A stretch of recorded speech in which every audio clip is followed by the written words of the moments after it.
نحمدہ ونصلی علی رسولہ الکریم اما بعد فاعوذ باللہ من الشیطان الرجیم بسم اللہ الرحمن الرحیم۔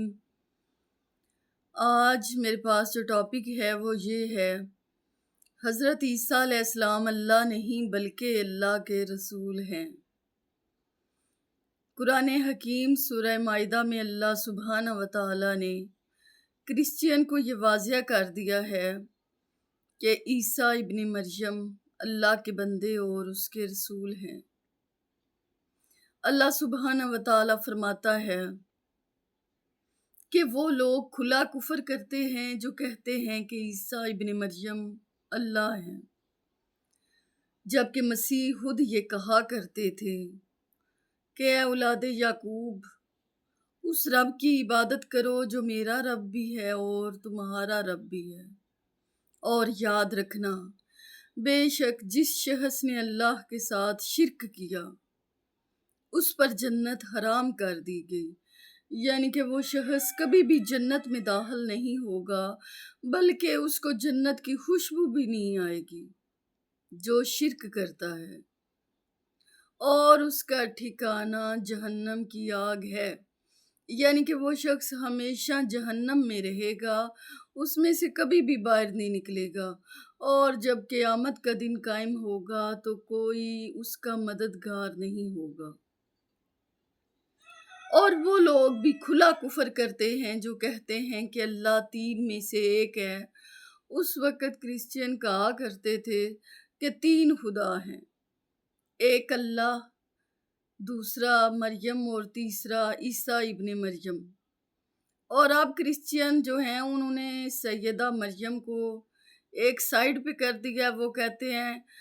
کہ اب بھی وہ تین خدا ہی مانتے ہیں کہ ایک اللہ، ایک عیسیٰ اور تیسرے جبرائیل، یہ تین خدا ہیں۔ تو وہ لوگ بھی کھلا کفر کرتے ہیں جو کہتے ہیں کہ اللہ تین میں سے ایک ہے، جبکہ عیسیٰ ابن مریم تو اللہ کے رسول ہیں اور ان سے پہلے بھی رسول گزر چکے ہیں، اور ان کی ماں ایک سچی عورت تھی اور وہ کھانا کھایا کرتے تھے، اور ہم اپنی آیات کھول کھول کر بیان کرتے ہیں، اور تم نے اس وقت دیکھا جس وقت وہ الٹے پڑے تھے، اور تم اللہ کے سوا ان ہستیوں کو پوجتے ہو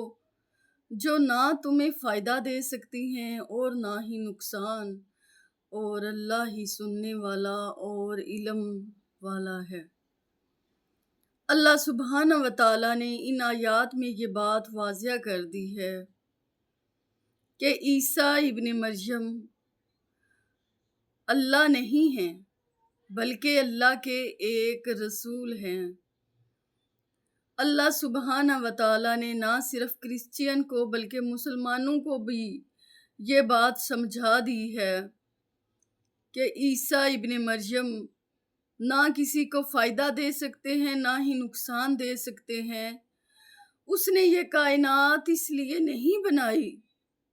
کہ اس کے پیغمبروں کو پوجا جائے، ان کی عبادت کی جائے، ان سے دعائیں کی جائیں۔ اللہ سبحانہ و تعالیٰ نے ان آیات میں خالق اور مخلوق میں فرق بیان کر دیا ہے۔